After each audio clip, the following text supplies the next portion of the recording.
আল্লাহ রসুল বললেন, কোন জিনিস তোমাদের ঈমান বাড়ায় দিবে বলে দেব?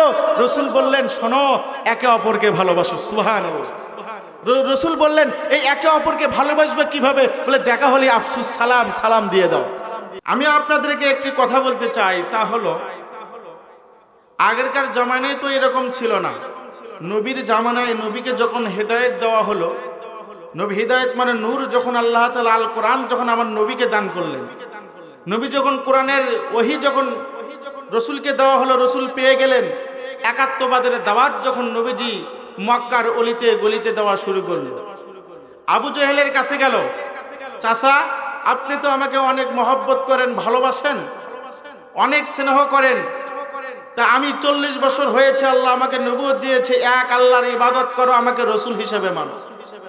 নবীজিকে এই পরিমাণ ভালোবাসতেন, শেষে নবীকে পাগল বলে আখ্যায়িত করলো। কথা বলেন ঠিক কিনা? আমার নবীকে কষ্ট দেওয়া শুরু করলো।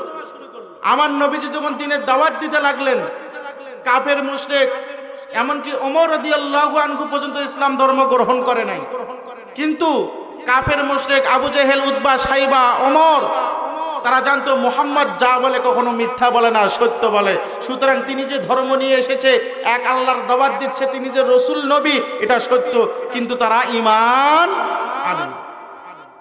কিন্তু তারা যে আল্লাহর রসুলের উপর যে কোরআন নাজিল হয়ে গেল, এটাকে তারা মানতো যে মুহাম্মদ সত্য, কিন্তু তারা দিল থেকে গ্রহণ করতো না।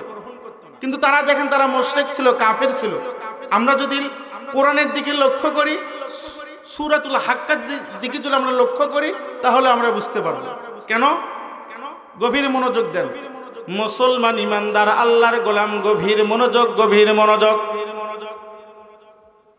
হযরত ওমর ফারুক রাদিয়াল্লাহু আনহু বলেন, আমি ইসলাম ধর্ম তখনও গ্রহণ করি নাই যতক্ষণ পর্যন্ত, যতদিন আমি বিধর্মী ছিলাম। সদা সর্বদা আমার দিলের ভেতরে স্বপ্ন থাকতো, লালন থাকতো, মনে মনে কল্পনা করতাম মুহাম্মদকে কিভাবে কষ্ট দেওয়া যায়। মুহাম্মদকে কষ্ট দেওয়া, তার উপর জুলুম করাই ছিল আমার কাজ। খলিফাতুল মুসলিমিন হযরত ওমর ফারুক রাদিয়াল্লাহু আনহু বলেন, আমি একদিন ঘর থেকে বের হলাম মুহাম্মদকে কষ্ট দেওয়ার জন্য। মুহাম্মদকে তালাশ করলাম, মুহাম্মদ কই।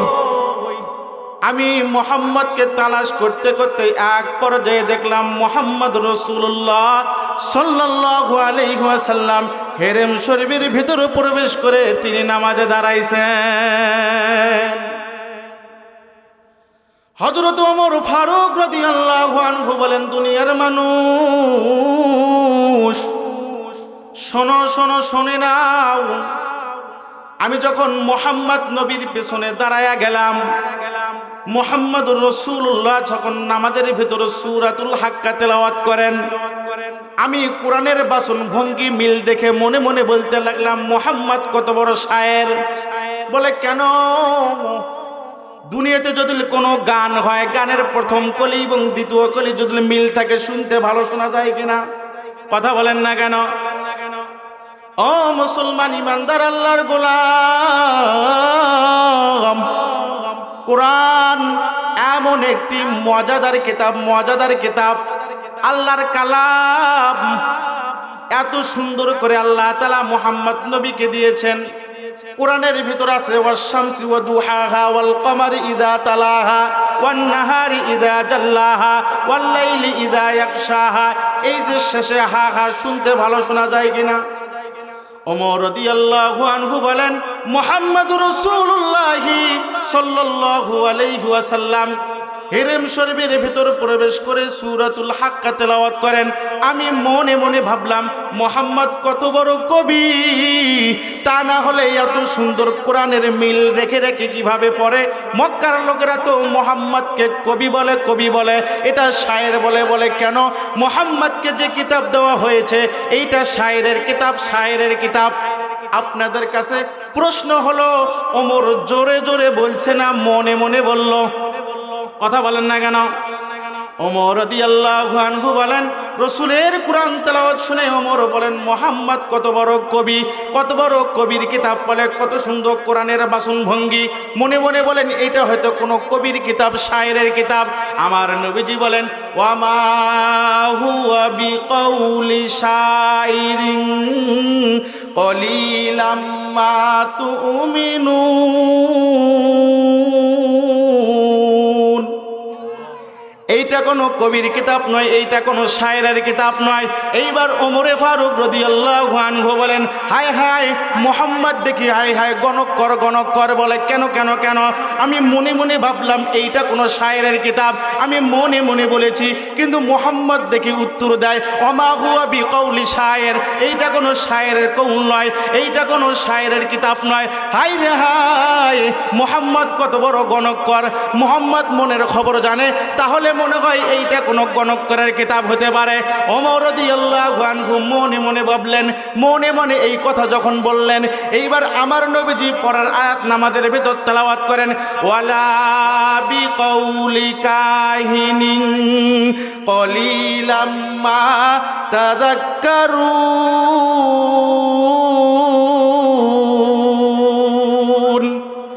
নবীজি যখন তেলাওয়াত করলেন, ওমর ফারুক রাদিয়াল্লাহু আনহু তরজমা বুঝে ফেললেন। তিনি বললেন, হাই, এটা কোনো গণকের কিতাব নয়। এইবার ওমরে ফারুক রাদিয়াল্লাহু আনহু বলেন, আমি ভাবলাম এইটা কোনো শায়েরের কিতাব, কিন্তু মোহাম্মদ কয় এটা কোনো শায়েরের কিতাব নয়। আমি মনে মনে ভাবলাম এইটা হয়তো কোনো গণকের বই হতে পারে, কোনো গণকের কথা হতে পারে, কোনো গণকের কৌল হতে পারে। মোহাম্মদ কয় না, এইটা কোনো গণকের কিতাব নয়। এইবার ওমর ফারুক রাদিয়াল্লাহু আনহু বলেন, যদি শায়েরের কিতাব না হয়, যদি কবির কিতাব না হয়, যদি গণকের কিতাব না হয়, তাহলে এইটা কার কিতাব, এইটা কার কালাম? মনে মনে ভাবলেন। এইবার মায়ার নবীজি সাল্লাল্লাহু আলাইহি ওয়াসাল্লাম তেলাওয়াত করেন, তানজিলুম মির রাব্বিল আলামিন। আল্লাহু আকবার বলেন। মায়ের নবীজি যখন বললেন, তখন ওমর ফারুক রাদিয়াল্লাহু আনহু ভাবলেন, তরজমা বুঝে ফেললেন। অর্থ হলো তানজিলুম মির রাব্বিল আলামিন, এইটা হলো দুজাহানের রবের পক্ষ থেকে নাজিলকৃত আল কোরআন। ওমর ফারুক রাদিয়াল্লাহু আনহু বলেন, সেই দিন থেকে আমার দিলের ভেতর কোরআনের একটা নূর ধাক্কা লেগেছে, কোরআনের একটা দাওয়াত আমার ধাক্কা লেগেছে। সেই দিন থেকে কেমন জানি ইসলামকে ভালোবাসা শুরু হয়ে গেল, কোরআনকে ভালোবাসা শুরু হয়ে গেল। ও মুসলমান, তারা বিধর্মী ছিল, মুসলমান হয় নাই, কোরআনের আওয়াজ তাদের ভালো লাগতো। আজকে আপনাদের মানবিক সেবা ফাউন্ডেশন নাকায়ের উদ্যোগে তাফসীরুল কোরআনের মাহফিল হয়। ও এলাকাবাসী, আপনাদের কি কোরআনের মাহফিলের আওয়াজ ভালো লাগে না? কোরআনের তাফসীর শুনতে ভালো লাগে না? এখনো যারা আসেন নাই, ও মুসলমান ভাই, দুনিয়া থেকে মা বিদায় নিয়েছে, দুনিয়া থেকে বাবা বিদায় নিয়েছে। এ ভাই, শীত লাগবে বিদায় আপনার শরীরে আপনি জ্যাকেট দিয়েছেন, রাত্রে যখন ঘুমিয়ে যান আপনার গায়ে কিন্তু কম্বল থাকে, আপনার গায়ে কিন্তু ল্যাপ গায়ে দেন। বলে কেন কেন কেন? বলে ঠান্ডা লাগবে, শীত লাগবে, শীত লাগলে তো আমার কষ্ট হবে, অসুস্থ হয়ে যাব। মুসলমান ভাই গো, তাহলে অনেক আগ থেকেই যে অনেক বছর আগে যে আপনার মাকে আপনি হারাইছেন, আপনার বাবাকে আপনি হারাইছেন, ওই মা বাঁশবাগানের ভিতরে 3.5 হাত মাটির ভিতরে কি অবস্থায় আছে জানো না? ওই বাবা বাঁশবাগানের নিচে 3.5 হাত মাটির ভিতরে কোন অবস্থায় আছে জানো না? এ সন্তান, তোর মার জন্য কি মনটা কাঁদে না? তোর বাবার জন্য কি মনটা কাঁদে না? মা কবর থেকে বলে সন্তান, বাবা কবর থেকে বলে সন্তান, ওই যে তাফসীরুল কোরআনের মাহফিল হয়, কি হয়ে গেল? তোর জন্য এত সম্পদ রাখলাম, আল্লাহর নাফরমানি করেছি, ইবাদতটুকু সঠিকভাবে করতে পারে নাই, এত সম্পদ রেখে গেলাম, কি ওই তো আমি মা অন্ধকার কবরে, বাবা বলে ওই তো আমি অন্ধকার কবরে, একটু আমার জন্য কি দোয়া করার তোর সুযোগ হয় না? তুমি যদি দোয়া করো, তোমার দোয়ার কারণে আল্লাহ আমাদেরকে মাফ করে দিয়ে দেবে। সুবহানাল্লাহ। ও মুসলমান ভাই, আজকে যাদের মা নাই, আজকে যাদের বাবা নাই, এমনও মানুষ এখনো পর্যন্ত জান্নাতের বাগানে আসতে পারে নাই। বুঝতে হবে তোমার কপালটা ভালো না গো ভাই, বুঝতে হবে আমাদের কপালটা ভালো না। কারণ গুনাহের কারণে অন্তরটা ভালো লাগে না, আল্লাহর রসুলের হাদিসের আলোচনা ভালো লাগে না। মুসলমান ভাই, আজকে এই জান্নাতের বাগান নবীজি 1450 বছর আগে হাদিস শরীফের ভিতরে বলেন 3000 তিরমিজি শরীফের 3600 নম্বর হাদিস, মায়ের নবীজি সাল্লাল্লাহু আলাইহি ওয়াসাল্লাম বলেন, আল্লাহ পাক রব্বুল আলামিন মানুষের আমলনামা লেখার জন্য ফেরেশতা সৃষ্টি করেছেন। এরপরেও অসংখ্য ফেরেশতা আল্লাহ তাআলা সৃষ্টি করেছেন, যাদের কাজ হলো জমিনে বিচরণ করবে, জমিনে ঘোরাফেরা করবে। বলে কেন? জমিনে যদি কোনো আল্লাহর বান্দারা আল্লাহর প্রেমে মালামাল হইয়া আল্লাহর জিকিরে মশগুল হয়, কোরআনের তাফসীরের আলোচনা যদি কোথাও হয়, ওই জায়গাটা ফেরেশতারা বেষ্টন করে ঘেলে ফেলে আর একে অপরকে ডাকে, কই আসো আসো আসো। আজকে দেখো মানবিক সেবা ফাউন্ডেশন নাকাইয়ের উদ্যোগে যে তাফসীরুল কোরআনের মাহফিল হয়, এই জায়গাটাকে ফেরেশতারা বেষ্টন করে ঘিরে ফেলে নিয়েছে। এরপর একের পর একের কাদের উপর দাঁড়াইতে দাঁড়াইতে জমিনের প্রথম আসমান পর্যন্ত দাঁড়ায়া যায়। তারা আল্লাহ তাআলার কাছে যখন যায়, আল্লাহ পাক রব্বুল আলামিন বলবেন, ফেরেশতারা দল জমিনে আমার বান্দাদেরকে কোন অবস্থায় তোমরা রেখে এসেছো? ফেরেশতারা বলে, আল্লাহ আপনার বান্দাদেরকে রেখে এসেছি নাকাইহাট ইটভাটার পাশে তাফসীরুল কোরআন মাহফিলে বসে বসে শীতের ভিতর আল্লাহ বাড়ি ঘর রেখে গো মাওলা, গুনাহের জন্য, গুনার থেকে তওবা করার জন্য, জান্নাত পাওয়ার জন্য, জাহান্নাম থেকে বাঁচার জন্য আল্লাহ তারা শীতের ভিতর প্যান্ডেলের ভিতরে বসে বসে আপনার জিকির করে, আপনার তারিফ করে। আল্লাহ পাক বলবেন, ফেরেশতারা দল বান্দারা যে আমাকে ডাকে, আমার তারিফ করে, আমার জিকির করে, বান্দারা কি আমি আল্লাহকে কখনো দেখেছে? ফেরেশতারা বলে, আল্লাহ আপনার বান্দারা তো আপনাকে কখনো দেখে নাই। বলে যদি তারা দেখতো কেমন হতো? ফেরেশতারা বলে, আল্লাহ তারা আরো বেশি বেশি আপনার ইবাদত করত, সুবহানাল্লাহ, আপনার তারিফ করত, আপনার প্রশংসা করত। সাউন্ড ঠিক করো। আল্লাহ পাক রব্বুল আলামিন এবার বলবেন, ফেরেশতারা এই মজমায় জান্নাতের বাগানে বসে বসে আমার বান্দারা কার থেকে পানা চায়? এইবার ফেরেশতারা বলে, আল্লাহ আপনার বান্দারা জাহান্নাম থেকে পানা চায়, জাহান্নাম থেকে মুক্তি চায়। আল্লাহ পাক বলেন, আমার বান্দা কি আমার বানানো জাহান্নাম দেখেছে? বলে না আল্লাহ, দেখে নাই, দেখে নাই, দেখে নাই। এইবার বলে যদি দেখতো জাহান্নাম কেমন হতো? বলে আল্লাহ আপনার বান্দারা জাহান্নাম থেকে বেঁচে থাকতো, কি আমল করলে জাহান্নামে যাবে না সেই আমল করতো, জাহান্নামে যেন না যাওয়া লাগে সেই আমল করত। আল্লাহ পাক বলেন, এ ফেরেশতার দল আমার বান্দারা ওখানে বসে বসে কি চায়? বলে আল্লাহ আপনার জান্নাত চায়। বলে বান্দা কি আমার জান্নাত দেখেছে? না আল্লাহ জান্নাত দেখে নাই। যদি দেখতো আল্লাহ আরো ইবাদত বাড়ায়া দিত, আল্লাহ আপনাকে আরো আরো বেশি বেশি ডাকতো। ও মুসলমান ভাই, আল্লাহ পাক রব্বুল আলামিন এবার বলেন, ফেরেশতার দল তোমরা সাক্ষী রাখো, সাক্ষী রাখো, আজকে এই জান্নাতের বাগানে যারা বসে গিয়েছে, আমি আল্লাহ তাদের সমস্ত জীবনের সগীরা গুনাহগুলো মাফ করে দিলাম। এইবার ফেরেশতারা বলবে, আল্লাহ আপনি তো সমস্ত মানুষদেরকে মাফ করে দিয়ে দিলেন, এখানে আপনার এমন কিছু বান্দা আছে যারা মাহফিল শোনার জন্য আসে নাই, ওয়াজ শোনার জন্য আসে নাই, দেখার জন্য আসছে। আল্লাহ গো আপনি তো তাদেরকেও মাফ করে দিয়ে দিলেন। আল্লাহ পাক বলেন, ফেরেশতা তোমরা শোনো, এমন একটা মোবারক মজলিসে যারা বসে যাবে, আমি আল্লাহ তাদেরকেও মাফ করে দিয়ে দেব।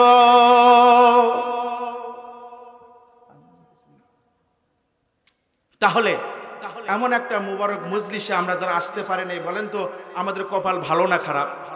কথা বলেন, একটু কথা বলেন না কেন? এই জায়গায় আমরা আল্লাহর নাম নেব, পায়ে হেঁটে হেঁটে ঘর থেকে বের হয়ে আসছি, আল্লাহর নাম নেব, আল্লাহর কালাম পড়বো, সুবহানাল্লাহ বলবো, আলহামদুলিল্লাহ বলবো, এটা আমাদের ফায়দা আছে না নাই? কথা বলেন না কেন? আমি আলোচনায় কিন্তু এখনো ঢুকতে পারি নাই। হাদিস বলছে, হাদিসের জায়গায় হাদিস আছে, কোরআনের আয়াতের জায়গায় কোরআনের আয়াত আছে। মানুষ না থাকলে কি বলবো? আপনাদেরকে যদি না নিয়ে এসে বক্তব্য অস করে শান্তি পাবে কিভাবে? আফসোস লাগলো, এত বড় একটা সুন্দর আয়োজন তারা যুবকরা করছে, কিন্তু আমরা আসতে পারি নাই। আল্লাহ আপনি আমাদেরকে হেদায়েত দান করে, বলেন আমিন, জোরে বলেন আমিন। ও মুসলমান ইমানদার, এই যে আপনি এখানে আমিন বললেন, আল্লাহর নাম নিলেন, জানেন এটা কত বড় সওয়াবের কাজ, কত বড় ফায়দার কাজ। ইমাম গাজ্জালী রহমতুল্লাহি আলাই তার কিতাবের ভেতর লেখেন, যখন কোনো ইমানদার আল্লাহর গোলাম, ও মুসলমান গভীর মনোযোগ দেন, গভীর মনোযোগ দেন। ইমাম গাজ্জালী রহমতুল্লাহি আলাই বলেন, যখন কোনো মুসলমান মৃত্যু শয্যায় এসে যায়, তার নিকটে হযরত মালাকুল মউত আজরাইল এসে উপস্থিত হয়ে যায়। মালাকুল মউত আজরাইল আলাইহিস সালাতু ওয়াস সালাম ওই ব্যক্তির মুখ দিয়ে যখন প্রবেশ করবে এমন সময় ওই ব্যক্তির মুখটা আল্লাহর নাম নিতে নিতে বলবে, মালাকুল মউত তুমি আমার মুখ দিয়ে প্রবেশ করো না, তুমি ক্ষান্ত হও, আমার মুখ দিয়ে তুমি প্রবেশ করো না। বলে কেন? বলে এই মুখ দিয়ে আমি যতদিন বেঁচে ছিলাম আমি আল্লাহকে ডেকেছি, আমি আল্লাহর নাম নিয়েছি, তাফসীরুল কুরআন মাহফিলে বসে বসে আল্লাহ তাআলার নাম আমি জোরে জোরে নিয়েছি, সকাল সন্ধ্যায় আল্লাহর নামের জিকির করেছি, আমি কুরআন তেলাওয়াত করেছি, আমি নামাজ পড়েছি। সুতরাং আজরাইল তুমি আমার মুখ দিয়ে প্রবেশ করতে পারবে না। এইবার আজরাইল আলাইহিস সালাতু ওয়াস সালাম বলেন, আল্লাহ আপনার বান্দা তো আমাকে মুখ দিয়ে প্রবেশ করতে দেয় না, মাওলা গো আমি এখন কোন উপায় বের করব আমাকে বলে দেন। আল্লাহ পাক বলেন, আজরাইল তুমি আমার বান্দার মাথা থেকে পা পর্যন্ত তুমি তালাশ করো, যে পাশ দিয়ে পাও এই পাশ দিয়ে আমার বান্দারা জানটা কবজ করো। এইবার মালাকুল মউত আজরাইল আলাইহিস সালাতু ওয়াস সালাম বান্দার হাত দিয়ে প্রবেশ করতে চায়। এইবার হাত ডেকে বলবে, মালাকুল মউত তুমি আমার হাত দিয়ে প্রবেশ করতে পারবে না। বলে কেন? বলে আমি দুনিয়াতে যতদিন বেঁচে ছিলাম এই হাত দিয়ে আমি দান করেছি, এই হাত দিয়ে আমি মসজিদে দান করেছি, এই হাত দিয়ে আমি মাদ্রাসায় দান করেছি, এই হাত এতিমদের মাথায় দিয়েছি, আমি এতিমদেরকে মহব্বত করেছি, সুতরাং এই হাত দিয়ে তুমি প্রবেশ করতে পারবে না। এইবার আজরাইল আলাইহিস সালাতু ওয়াস সালাম পা দিয়ে প্রবেশ করতে চায়, পা বলবে, মালাকুল মউত খবরদার খবরদার তুমি পা দিয়ে প্রবেশ করো না। বলে কেন? বলে এই পা দিয়ে আমি যখন আজান হয়েছে আমি বাড়ি থেকে বের হয়ে মসজিদে গিয়েছি, এ আজরাইল আমি কোনোদিন ঘরে নামাজ পড়ি নাই, আমি সদা সর্বদা মসজিদে পায়ে হেঁটে হেঁটে নামাজ পড়েছি। যখন কোনো তাফসীরুল কুরআনের মাহফিল হয়েছে আমি পায়ে হেঁটে হেঁটে ওয়াজ শোনার জন্য গিয়েছি, আমি নেক কাজ করেছি, আমি সওয়াবের কাজ করেছি। সুতরাং আজরাইল তুমি পা দিয়ে প্রবেশ করো না। এইবার চক্ষু দিয়ে যখন আজরাইল প্রবেশ করতে চায়, আজরাইল বলবে, এইবার চোখ বলবে, এ মালাকুল মউত তুমি চোখ দিয়ে প্রবেশ করতে পারবে না। বলে কেন?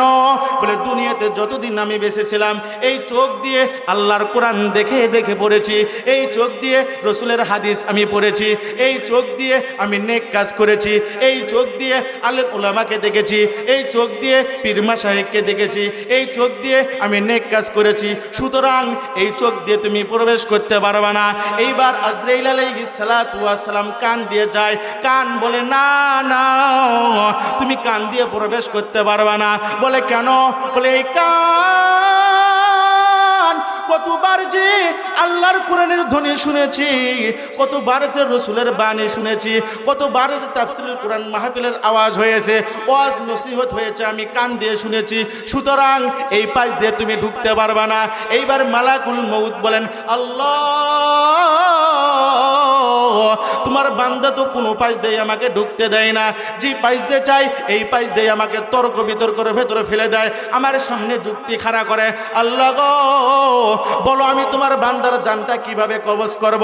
আল্লাহ পাক বলেন, আজরাইল এই বান্দার জান তুমি সহজে কবজ করতে পারবে না। বলে কেন? বলে একটা কাজ করো রে আজরাইল, এই বান্দা দুনিয়াতে আমাকে পাওয়ার জন্য মসজিদে গিয়েছে, হাজার শীতের ভেতরে ইবাদত মসজিদে গিয়ে পড়েছে, এই বান্দা নিশিরাতে তাহাজ্জুদ পড়েছে, এই বান্দা আমি আল্লাহকে পাওয়ার জন্য কোরআন তেলাওয়াত করেছে, এই বান্দা আমি আল্লাহকে পাওয়ার জন্য যে জায়গায় তাফসীরুল কুরআনের মাহফিল হয়েছে আমার বান্দাটা দৌড়ে দৌড়ে গিয়েছে, কোনো মায়া তাকে আটকাইতে পারে নাই, কোনো ধন সম্পদ তাকে আটকাইতে পারে নাই। আজরাইল এই বান্দাটা আমার প্রেমে বড় পাগল ছিল, এই বান্দার দিলের ভিতরে সদা সর্বদা জাহান্নাম থেকে বাঁচার আশা, আমি আল্লাহ তাআলার আযাবের ভয় ছিল, আমি আল্লাহকে মহব্বত করত। আজরাইল, এই বান্দারা জান কবজ করবা তো করবা, বলে একটা কারণ করো, বলে কি, তুমি তোমার হাতের ভিতরে সুন্দর করে আমার নামটা লেখো, আল্লাহু লেখো, আল্লাহু লেখো। বলে কেন? আমার বান্দার সামনে গিয়ে এইভাবে হাত উঠাইবা, আমার বান্দা যখন আমার নাম দেখবে, এ আজরাইল, এই নামের জন্য বান্দা শীতের ভিতরে দৌড়াইছে, এই নামের জন্য বান্দা আরামের খানা খাইতে পারে নাই, এই নামের জন্য বান্দা আরামের ঘুম ঘুমাইতে পারে নাই, এই নামের জন্য বান্দা দেশ বিদেশে দৌড়াইছে রে আজরাইল। সুতরাং আমার বান্দার সামনে সুন্দর করে তোমার হাতটা উঠাও এবং আল্লাহু নামটা লেখো। যখন তোমার হাতের তালুর ভেতর আমার নাম দেখবে আমার বান্দা এমনিতেই তার দিল থেকে শরীর থেকে রূহটা বের করে দিবে, তোমাকে নিতে হবে না। সুবহানাল্লাহ। কেন বললাম ভাই? এটা বলার নিয়ত ছিল না। এই যে এখানে আমরা আসবো, মাঝে মধ্যে আল্লাহু আকবার বলবো কিনা বলেন? বলবো কিনা? সুবহানাল্লাহ বলবো কিনা? আলহামদুলিল্লাহ বলবো কিনা? বলবো কিনা বলেন? তাহলে এইটা লাভ আছে না নাই? পায়ে হেঁটে হেঁটে চলে আসছে, লাভ আছে না নাই? তাহলে এইগুলো অঙ্গ প্রত্যঙ্গ আজরাইলের সাথে কথা বলবে। মুসলমান, নামাজও পড়ো না, তাফসীরুল কোরআন মাহফিলেও আসো না, কি জবাব দিবা? মনে হয় তোমাকে মরতে হবে না, তুমি এতই ইমানদার হয়ে গেলা, এটাই তো বোঝা যায়। কথা বলেন ঠিক কিনা? কথা বলেন ঠিক কিনা? যাই হোক, সম্মানিত হাজিরিন, আমার সময় অতি অল্প, আমি আবার অস্করের বাদেখালি দিকে, ওখানে আবার প্রধান বক্তা, আমি আবার চলে যাব, সময় যেহেতু নেই, এই জন্য আমি আমার আলোচনায় প্রবেশ করি। যাই হোক, আলোচনা হবে কোথা থেকে বলেন? কথা বলে না। আলোচনা হবে কোরআন থেকে। কোথা থেকে বলেন? এই কোরআন থেকে আলোচনা হবে, কারণ আজকে কোরআনের আলোচনা হচ্ছে বিদায় এই জায়গাটা জান্নাতের বাগান। সুবহানাল্লাহ বলেন। তাছাড়া এর আগে এটাকে জান্নাতের বাগান ছিল? কেউ বলতে পারবে? কেউ বলতে পারবে না। কোরআনের আলোচনার কারণে যেটা জান্নাতের বাগান বলে। কেন? এই কোরআনকে যদি আপনি জিজ্ঞাসা করেন, কোরআন তুমি দুনিয়াতে কেন এসেছো? কোরআন ভাই হুদাল্লিন নাস ওয়া বাইয়িনাতিন মিনাল হুদা ওয়াল ফুরকান। কোরআন বলে আমি মানুষের জন্য হেদায়েত, পথ প্রদর্শক। সুবহানাল্লাহ বলেন। জোরে বলি সুবহানাল্লাহ। হুদাল্লিল মুত্তাকিন, আমি কোরআন পথ প্রদর্শক আল্লাহর বান্দাদের জন্য। বলে কেন? এই কোরআন যদি আল্লাহর বান্দারা মেনে চলে, এই কোরআন দিয়ে যদি সমাজ চালায়, তার পরিবার চালায়, তার জিন্দিগিটা 3.5 হাত বডি চালায়, তার বডি হবে ইসলামিক বডি, আল্লাহ ওয়ালা বডি, তার বডিটা হবে কোরআন ওয়ালা, তার পরিবারটা হবে কোরআন ওয়ালা। সমাজ যদি কোরআন দিয়ে চলে, সমাজ হবে কোরআন ওয়ালা। এই কোরআন দিয়ে যদি পুরো পৃথিবী চলে, পৃথিবী হবে কোরআনের দেশ। বলি সুবহানাল্লাহ। কোরআন ছাড়া আমরা চলার কোনো সুযোগ আছে ভাই? কথা বলেন না কেন? কোরআন ছাড়া চলার সুযোগ আছে আমাদের? বলেন। কোরআন দিয়েই আমাদেরকে চলতে হবে। তো কোরআনকে আমরা মাইনাস করে চলি, তাহলে কোথাও কোনো শান্তি খুঁজে পাবো? কথা বলেন না কেন? পাবো? আপনি যদি এখন মনে করেন এক ব্যক্তি মেশিন কিনেছে, কি কিনেছে বলেন? মেশিন কিনেছে। এখন মেশিনের ক্যাটাগরি হলো, এক জায়গায় পানি দিতে হবে, 1 ফুট দিয়ে তেল দিতে হবে, আর এক জায়গায় মোবাইল দিতে হবে, ঠিক কিনা? তাহলে তো মেশিন স্টার্ট ধরে পানি ধরবে, নাকি বলেন? ঠিক জায়গায় 3 জায়গায় দিলে পানি উঠবে কি উঠবে না? আপনি মেশিন কিনেছেন, আপনি যদি ভাবেন যে না, আমি নিজের টাকাতে মেশিন কিনেছি, 1 জায়গার ভিতর পানি দেবো, 1 জায়গার ভিতর তেল দেবো, 1 জায়গার ভিতর মোবাইল দেবো, এইবার যদি ওই বান্দা স্টার্ট দেয়, পানি উঠবে না ধোয়া উঠবে? কথা বলেন। কথা বলেন না? কি উঠবে বলেন? ধোয়া। বলে কেন? বলে যে মেশিনের ক্যাটাগরি যেটা ছিল এটা সে মানে নাই। আল্লাহ পাক বলেন, এ বান্দা, তোর মগজ ছাড়া যেরকম তুই চলতে পারিস না, কোরআন হলো পৃথিবীর বান্দাদের মগজ। এই বান্দারা যখন কোরআন মানবে, তার সব সম্পূর্ণ হবে। কোরআন মানবে, জান্নাতে হবে। কোরআন মানবে, পরিবার সুন্দর হবে। কোরআন মানবে, সমাজ সুন্দর হবে। কোরআন মানবে, ইউনিয়ন সুন্দর হবে। কোরআন মানবে, তো পরিবেশ সুন্দর হবে। কোরআন অনুযায়ী যদি তার জিন্দিগি সাজায়, জিন্দিগি সুন্দর হবে। আর কোরআন অনুযায়ী যদি তুমি না চলো, কোরআনের আইন যদি তোমার ভালো না লাগে, কিছু মানবা আর কিছু মানবা না, কিছু মানবা আর কিছু মানবা না, এই অনুযায়ী তুমি চালাও, যতই তুমি স্টার্ট দাও, পানি ওঠা তো দূরের কথা, শুধু ধোঁয়া উঠবে। কথা বলেন ঠিক কিনা? আজকে কোরআন সমাজে চালু না থাকার কারণে, রাষ্ট্রে চালু না থাকার কারণে, ব্যক্তিগত জীবনে চালু না থাকার কারণে, আমল না নিয়ে আসার কারণে আজকে এত অশান্তি গজব আমাদের দেশে। কথা বলেন ঠিক কিনা? কথা বলেন ঠিক কিনা? ও মুসলমান, আমি আপনাদেরকে বলতে চাই, আজকে এই নাখায়াটে মধ্যপাড়া গ্রামে যদি চোর ধরা পড়ে আর আল্লাহর কোরআন আইন অনুযায়ী যদি তার চোরের হাত কেটে দেওয়া হয়, আপনি বলেন তো দেখি, আগামী 1 সপ্তাহে কোনো চোর খুঁজে পাওয়া যাবে? কথা বলেন না কেন? পাওয়া যাবে না। বলে কেন? বলে চুরি করলে হাত কেটে দেওয়া হবে। ও মুসলমান, কোরআন যদি মানেন তাহলে শান্তি, কোরআনকে যখনই মাইনাস করবেন আপনি শান্তি কখনো কোথাও খুঁজে পাবেন না। কথা বলেন ঠিক কিনা? এই জন্য কোরআন থেকে আলোচনা করা হবে। কোরআন হলো মুক্তির পথ, কোরআন অনুযায়ী আমল করলেই জান্নাতি। কথা বলেন ঠিক কিনা? ও মুসলমান সম্মানিত হাজিরিন, বাংলাদেশ কিন্তু ভালো নেই, আপনারা জানেন তো? কথা বলেন, বাংলাদেশ কি ভালো আছে বলেন? বাংলাদেশ কিন্তু ভালো না। ও মুসলমান, আপনারা জানেন গত কয়েকদিন আগে আমাদের জুলাই বিপ্লবের একজন বীর হাদি ভাই ওসমান হাদি ভাইকে আমাদের কিছু নামধারী মুসলমান, হিন্দু নাই নামধারী মুসলমান, ইসলামের শত্রু, মুসলমানের শত্রু, আমার ভাইটিকে গুলি করে হত্যা করার চেষ্টা করেছে। ঠিক কিনা বলেন? কথা বলেন ঠিক কিনা? ও মুসলমান, গত কয়েকদিন আগে আমাদের এই দিক থেকে নজরুল ভাইকে হত্যা করা হয়েছে। ঠিক কিনা? আছে না নাই? কিন্তু কোনো বিচার আছে? কথা বলেন না কেন? কোনো বিচার আছে? ও মুসলমান, আমি আপনাদেরকে বলতে চাই, জুলাই বিপ্লবের বীর ওসমান হাদি ভাইকে যারা গুলি করলো, তারা একদিন পরে তারা বাংলাদেশ ছেড়ে তারা ভারতে চলে গেল। তাহলে চিন্তা করে দেখেন তো, তাদেরকে কে ভারতে পাঠায়া দিল? কথা বলেন, কথা বলেন। এদেশে মানুষকে মারা হইতেছে, গুলি করা হইতেছে, দিন দুপুরে কোনো প্রতিবাদ হয় না।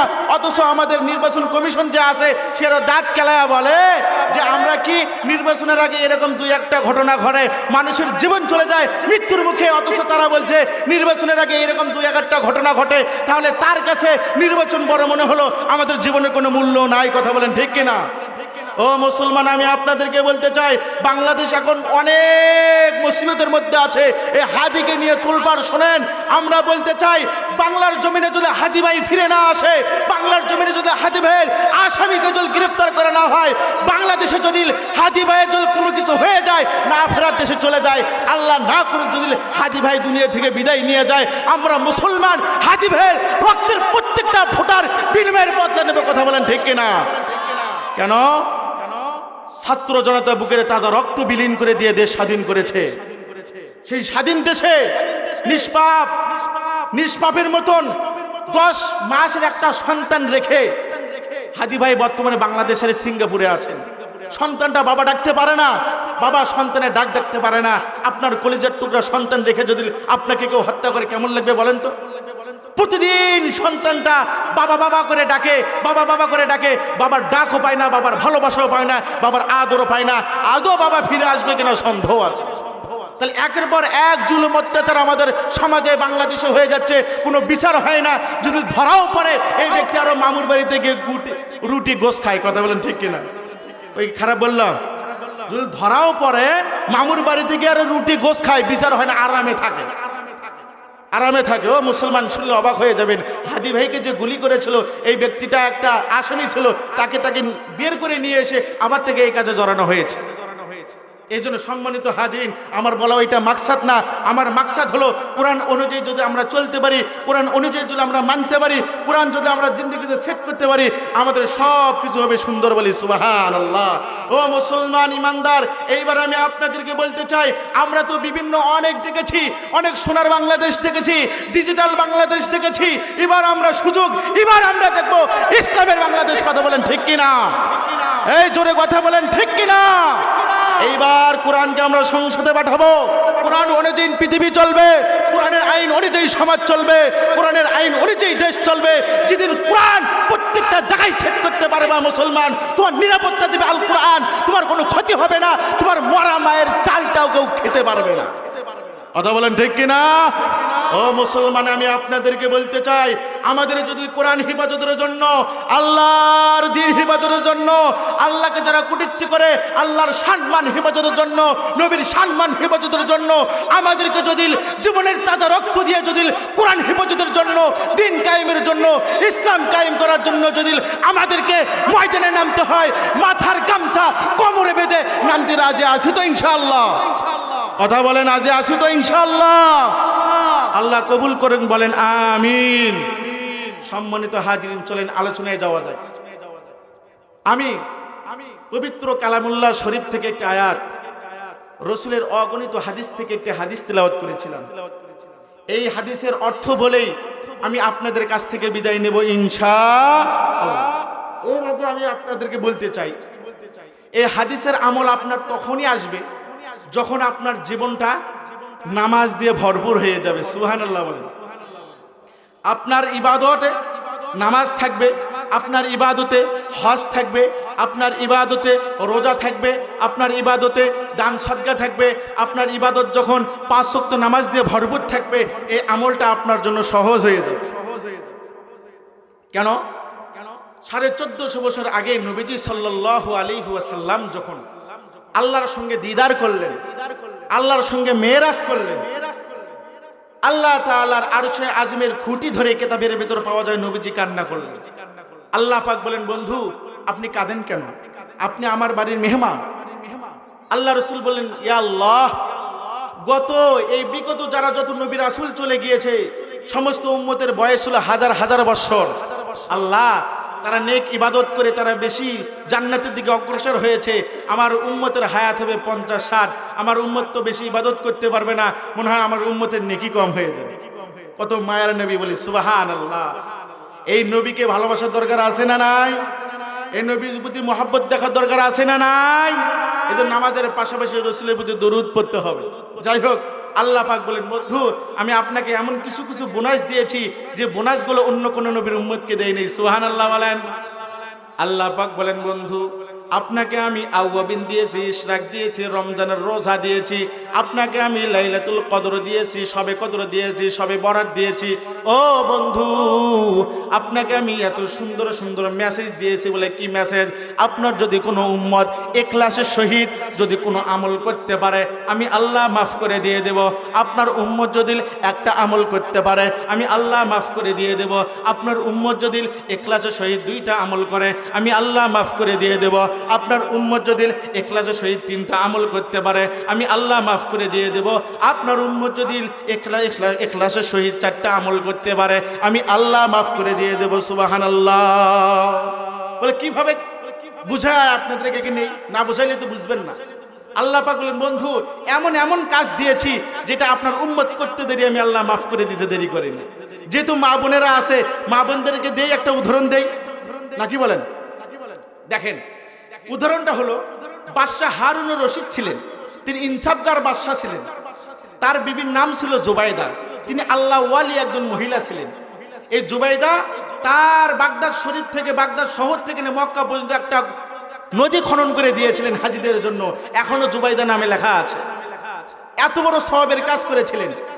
এই জুবাইদা যখন দুনিয়া থেকে বিদায় নেয়, তার সঙ্গে যে থাকতো, তার গোলাম যে থাকতো, তার দাসী যে থাকতো, বা কেউ বা তাকে স্বপ্নে দেখেন জুবাইদা জান্নাতের ভেতর উড়ে বেড়ায়। বলি সুবহানাল্লাহ।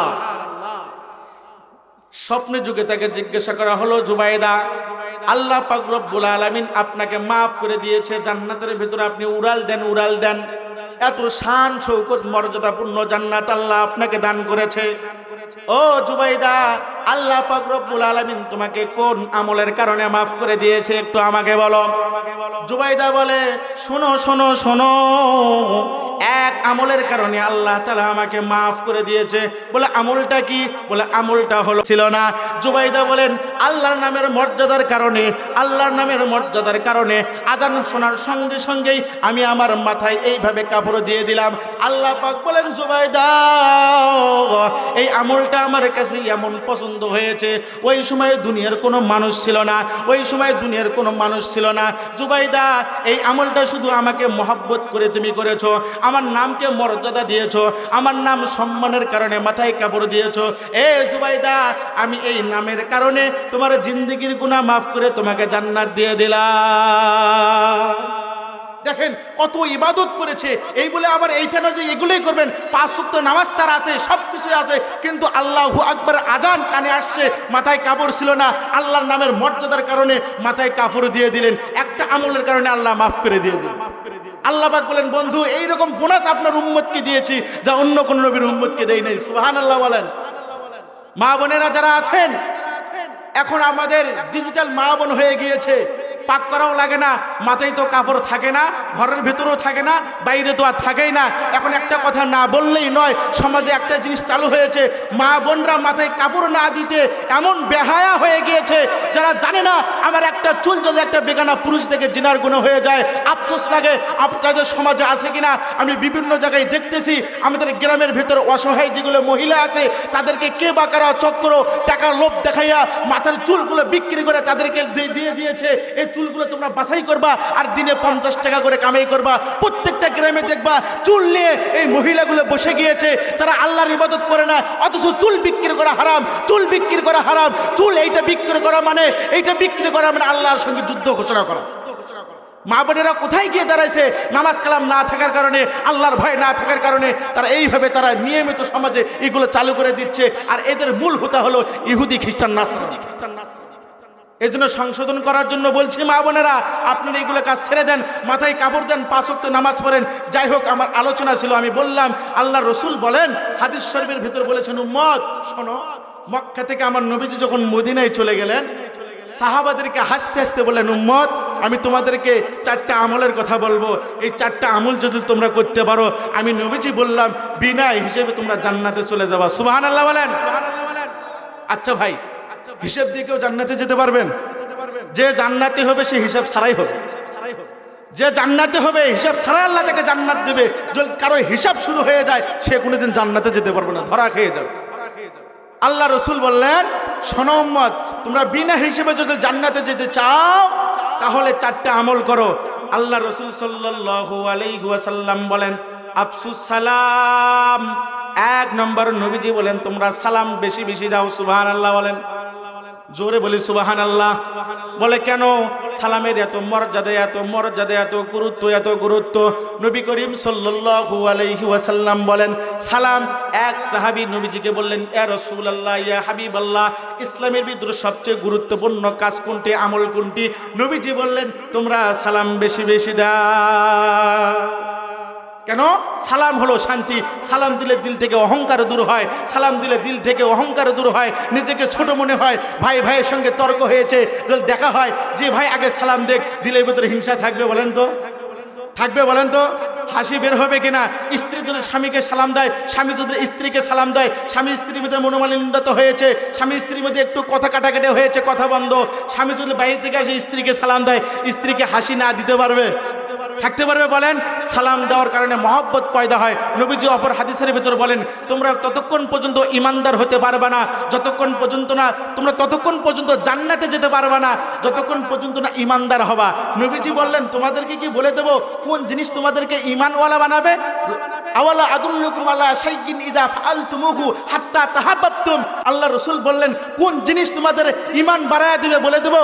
রাসূল বললেন, শোনো, একে অপরকে ভালোবাসো। সুবহানাল্লাহ। রসুল বললেন, এই একে অপরকে ভালোবাসবে কিভাবে? বলে দেখা হলে আফসুস সালাম, সালাম দিয়ে দাও। সালাম দিলে ভালোবাসা পয়দা হয়, আর ভালোবাসা পয়দা হলে ইমান পরিপূর্ণ হয়, আর ইমান পরিপূর্ণ হলে রসুল বলে সে জান্নাতে যাওয়া সহজ হয়ে যায়। আজকে সমাজে দেখেন তো, ইমাম সাহেব মুসল্লিদেরকে সালাম দেয় না। বলে কেন? বলে আমি কি জাতা কসু নাকি? আমি ইমাম, আমি কেন সালাম দেবো? এখন মুসল্লিরাও ইমাম সাহেবকে সালাম দেয় না।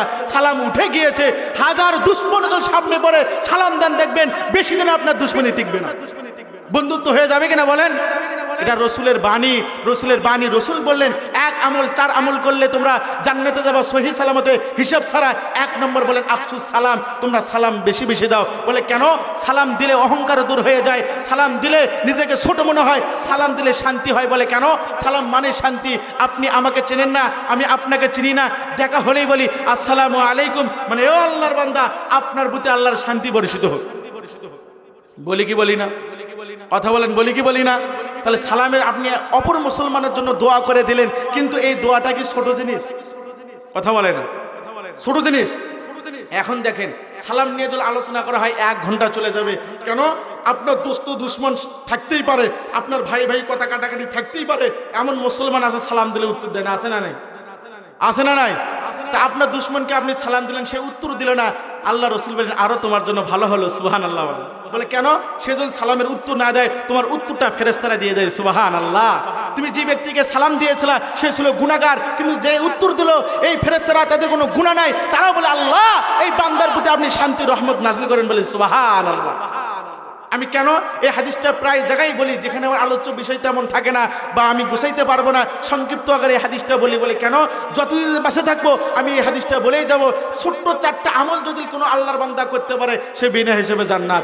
যদি তার আমল নামায় 5 ওয়াক্ত নামাজ থাকে। তুমি 5 ওয়াক্ত নামাজ পড়বে না, যদি ছোট আমল করে কাজ হবে বলেন? কাজ হবে বলেন? নবীজি বলেন 5 ওয়াক্ত তো নামাজ পড়বা, 4টা আমল করবা। 1 নম্বর, আফসুস সালাম, তোমরা সালাম বেশি বেশি দিবা। ঘরে কেউ নাই তবুও সালাম দিয়ে ঢোকো, ফেরেশতারা সালামের উত্তর দিয়ে দিবে। আজকে আপনার সন্তান আপনাকে সালাম দেয় না, আপনার স্ত্রী আপনাকে সালাম দেয় না, আছে না নাই? কথা বলেন, আছে না নাই? এই জন্য ঘরেও শান্তি নাই, সমাজেও শান্তি নেই, ঠিক কিনা বলেন? সালাম আগে দিবেন না পরে দিবেন, এটা নিয়েও মাসালা আছে। যে সালাম আগে দিবে তার লাভ, ওদিকে যাওয়ার সময় আমার নাই। সালাম যে আগে দিবে তার লাভ। কিতাবের ভিতরে আছে যে সালাম আগে আগে দিবে, আল্লাহ পাক তাকে একটা জান্নাতের মালিক বানায় দেবে। জোরে বলি সুবহানাল্লাহ।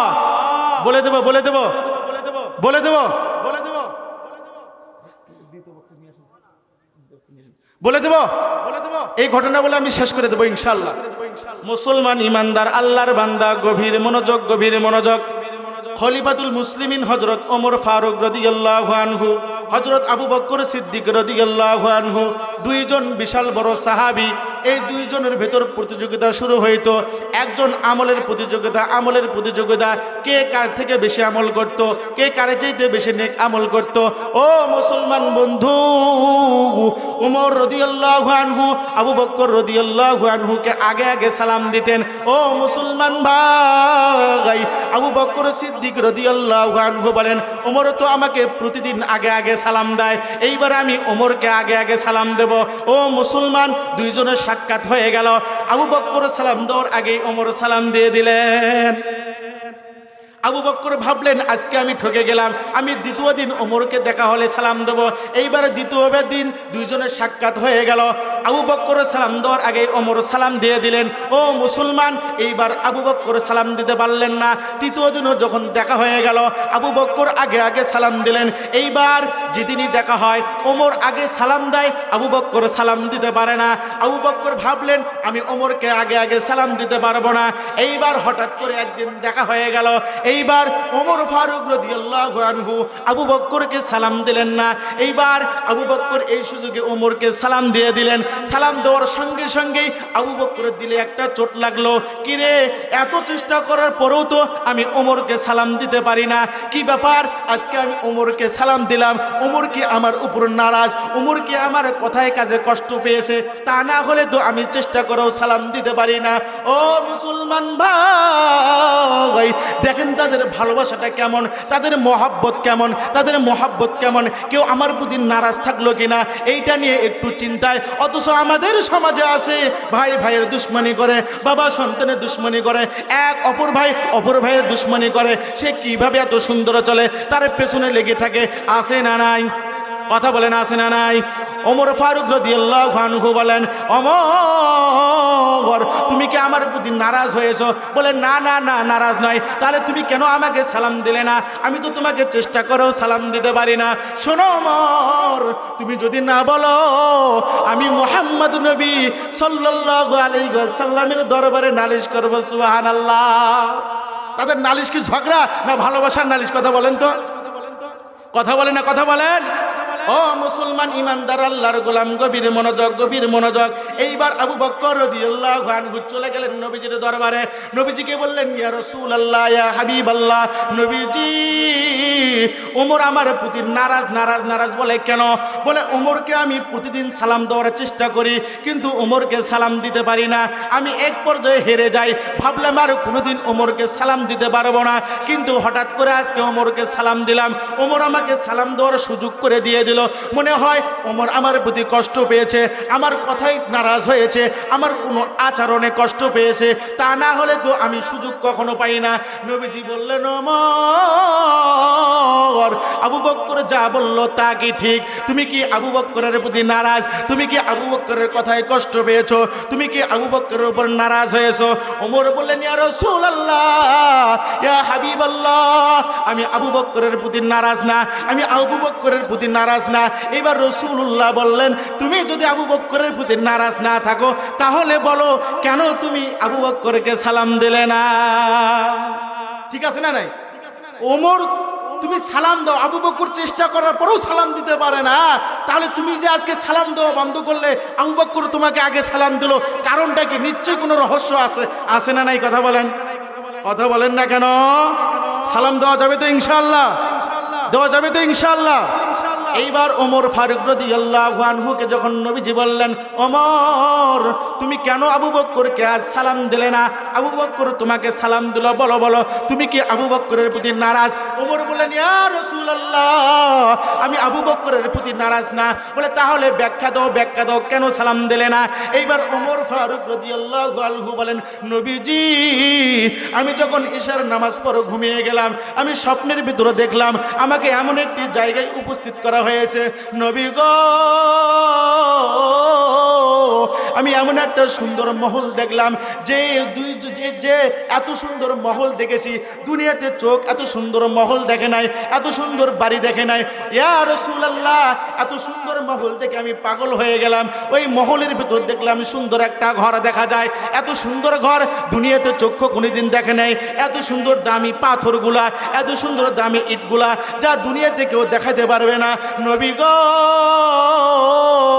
আমি এই ঘরের দিকে পাগল হয়ে গেলাম, আমি ঘরের ভিতর ঢুকতে চাইলাম, আমাকে বলা হলো ওমর এই ঘরের ভিতরে তুমি ঢুকতে পারবে না।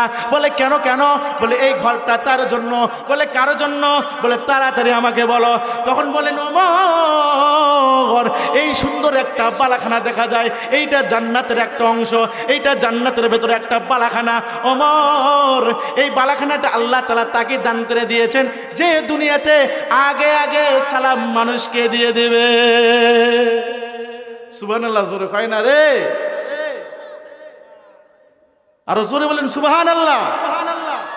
এই কথা যখন আল্লাহর রসুলের সামনে বললেন, মায়ার নবীজি বললেন ওমর এইটা তো আরো খুশির সংবাদ, তুমি আগে আগে সালাম দিবা আর আগে আগে তুমি জান্নাতটা পায়া যাইবা, তাহলে সালাম দেওয়া তুমি কেন বন্ধ করলা? এইবার ওমর রাদিয়াল্লাহু আনহু বলেন দেখেন তাদের কি ভালোবাসা। বললেন নবীজি আমার চাইতে আবু বকরের সম্মান আল্লাহ তাআলার কাছে বেশি, আমার চাইতে নেকির মর্যাদা আবু বকরের বেশি, আমার চাইতে নেকি আবু বকরের বেশি, আমার চাইতে সম্মান আবু বকরের বেশি, আমার চাইতে সব দিক থেকে আবু বকরের সম্মান মর্যাদা আল্লাহ তাআলার কাছে বেশি। আমি ভাবলাম এই জান্নাতের উপযুক্ত একমাত্র আবু বকর, এই জন্য আমি আবু বকরকে এইটা সুযোগ দিয়েছি। সুবহানাল্লাহ। আবু বকর এত বড় দামি একজন সাহাবী, তাহলে বলেন তো সালামকে আমরা দেব না নেব? কথা বলেন, কথা বলেন। কারা কারা আগে আগে সালাম দেবেন? দুহাত তুলে আমার আল্লাহকে দেখান। লিল্লাহি তাকবীর, লিল্লাহি তাকবীর। আল্লাহ কবুল করে বলেন আমিন। সালাম আজ থেকে নেব না, আগে আগে দেওয়ার চেষ্টা করবো তো ইনশাআল্লাহ। একটা আমল যদি আপনি মহব্বতে করতে পারেন এইটা না যেতে যাওয়ার জন্য যথেষ্ট। হঠাৎ করে একটা আবু বকরের একটা মজার ঘটনা মনে পড়লো, বলে সামনে একটু এগিয়ে যাই। বলবো কি? কথা বলেন, বলবো? বলেন, শোনেন। আবু বকর রাদিয়াল্লাহু আনহু যখন নওজোয়ান, তিনি ব্যবসা করার জন্য যখন শাম দেশে চলে গেলেন, আমার রসুলের 2 বছর বয়স বেশি ছিল আবু বকর। তিনি শাম দেশে গিয়ে একটা স্বপ্ন দেখলেন। এই স্বপ্নের ব্যাখ্যা নেওয়ার জন্য খ্রিস্টান এক আলেমের কাছে গেলেন। খ্রিস্টান এক আলেমের কাছে গিয়ে বলেন আমি এই স্বপ্ন দেখেছি, আমাকে একটু ব্যাখ্যাটা বলে দেন। খ্রিস্টান রাহেব বলেন মিন আইয়ি বালাদিন, তুমি কোন শহর থেকে এসেছো? আবু বকর রাদিয়াল্লাহু আনহু বলেন আমি মক্কা থেকে এসেছি।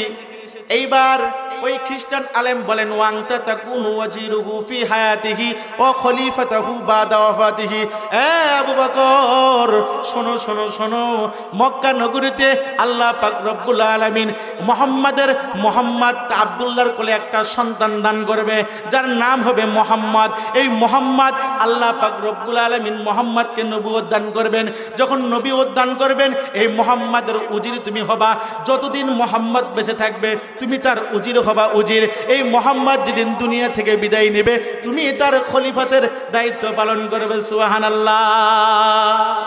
তো নবীজির যতদিন বেঁচে ছিল নবীজির সঙ্গে ছিল কিনা, নবীজির উজির ছিল কিনা? নবীজি দুনিয়া থেকে বিদায় নিলেন, প্রথম খলিফাকে, কথা বলেন না কেন, প্রথম খলিফাকে আবু বকর। এইবার মজার ঘটনা আসেন, যখন নবীজি 40 বছর বয়সে নবুয়ত পাইলেন, কালেমারা দাওয়াত আবু জাহেলের কাছে দিলেন, আবু লাহাবের কাছে দিলেন, উতবা সাহেবের কাছে দিলেন, সবাই নবীজিকে পাগল বলে ফিরিয়ে দিল। এমন সময় আবু জাহেলের সঙ্গে আবু বকরের দেখা। তা আবু বকরকে বললেন, শোনো আবু বকর, তোমার বন্ধু আছে না মোহাম্মদ? বলে হ্যাঁ, সে নাকি নবী দাবি করে, এক আল্লাহর ইবাদত করো, সে নাকি নবী এবং আল্লাহ তাআলার রাসূল, তুমি এটা কি মানো? তো তখন তিনি বললেন, এটা কি মোহাম্মদ বলেছে? বলে হ্যাঁ, তোমার বন্ধু বলেছে। তখন তখন বললেন, আবু বকর বলেন ঠিক আছে, এইবার মোহাম্মদ রাসূলুল্লাহর সঙ্গে যখন আমার নবীজির সঙ্গে যখন আবু বকরের দেখা হয়ে যায়, তা আবু বকর মুসকে হাসি দিয়ে বললেন, ওগো আমার বন্ধু, মাদ দলিলু আলামা তাদ্দাই, তুমি নাকি নবীয়ত দাবি করো, তুমি নাকি আল্লাহর নবী, তুমি আল্লাহ তাআলার রাসূল এবং পয়গম্বর, তোমার কাছে কি এর কোনো দলিল আছে? মাদ দলিলু আলামা তাদ্দাই, তোমার কাছে কি নবী হওয়ার দলিল আছে? নবীজি সাল্লাল্লাহু আলাইহি ওয়াসাল্লাম বললেন, আবু বকর, ও আমার বন্ধু, রুয়াকাল্লাতি রাআইতাহা বিশাম, ওই তো শাম দেশে তুমি যে স্বপ্ন দেখেছিলা, এইটা কি আমার নবী হওয়ার দলিল নয়? বলে সুবহানাল্লাহ। এই জন্য আপনাদেরকে বলি, এই কথা যখন মুহাম্মদ রাসূলুল্লাহ বললেন, আবু বকর তখন খুশিতে বাক হয়ে আমার নবীজিকে দরায়া ধরলেন, এবং ওটাই হলো ইসলামের শুরু লগ্নের মুআনাকা, যেটা আমরা মানুষ সাক্ষাৎ হলে করি, ঈদে চাঁদে করি কিনা বলেন, করি কিনা বলেন? এ ও মুসলমান, এটা হলো আবু বকরের শান। যাই হোক, বক্তা জিত আসছে, দ্বিতীয় বক্তা আমি আমার আলোচনা শেষ করলাম। আমি বলেছিলাম 4 আমল করলে আপনারা জান্নাতি, মনে আছে তো ইনশাআল্লাহ? 1 নম্বর, আল্লাহ রসুল বলেন আফসুস সালাম, তোমার মানুষকে সালাম দিবা, ও আতইমুত তাআম, তোমার মানুষকে খানা খাওয়াইবা, ওয়াসিলুল আরহাম, আত্মীয় সম্পর্ক মজবুতভাবে ধরবা, অসল্লু আর না শুনিয়াম, 5 ওয়াক্ত নামাজ তো পড়বা, আতের অন্ধকারে 2-4 রাকাত তাহাজ্জুদ নামাজ পড়বা। আল্লাহ রসুল বলেন এই 4টা আমল যদি তুমি করতে পারো, তাদখুলুল জান্নাতে বিসালাম, তুমি আল্লাহর জান্নাতে সহি সালামতে বিনা হিসাবে প্রবেশ করবে। বলি সুবহানাল্লাহ।